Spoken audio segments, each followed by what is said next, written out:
खबर शामिल करते हैं गुजरात से। हकीम मोहम्मद अरशद की रिपोर्ट के मुताबिक डिप्टी कमिश्नर सफदर हुसैन विर्क ने पोलियो रेवेन्यू मीटिंग के इजलास की सदारत करते हुए बताया है कि जिला गुजरात में हालिया पोलियो मुहिम के दौरान तमाम अहदाफ हासिल किए गए हैं। मुहिम के दौरान 5 लाख से जायद बच्चों को पोलियो के कतरे पिलाए गए, जबकि 4,96,555 बच्चों को पोलियो के कतरे पिलाने का हदफ मुकर्रर किया गया है।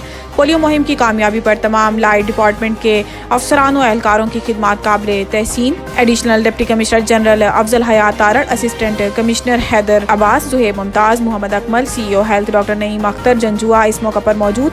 डिप्टी कमिश्नर सफदर हुसैन विर्क ने कहा है कि पोलियो मुहिम की कामयाबी के लिए माइक्रो प्लान तश्कील दिया गया था, जिस पर सख्ती से अमल दरामद यकीनी बनाया गया है। मजमूई तौर पर 5156 एहलकारों ने पोलियो मुहिम में हिस्सा लिया। पोलियो टीमों की कारकर्दगी का रोजाना की बुनियाद पर जायजा लिया गया। डिप्टी कमिश्नर सफदर हुसैन विर्क ने कहा है कि महकमा सेहत आने वाले पोलियो मुहिम के लिए माइक्रो प्लान को असर-ए-नौ मुरतब करें।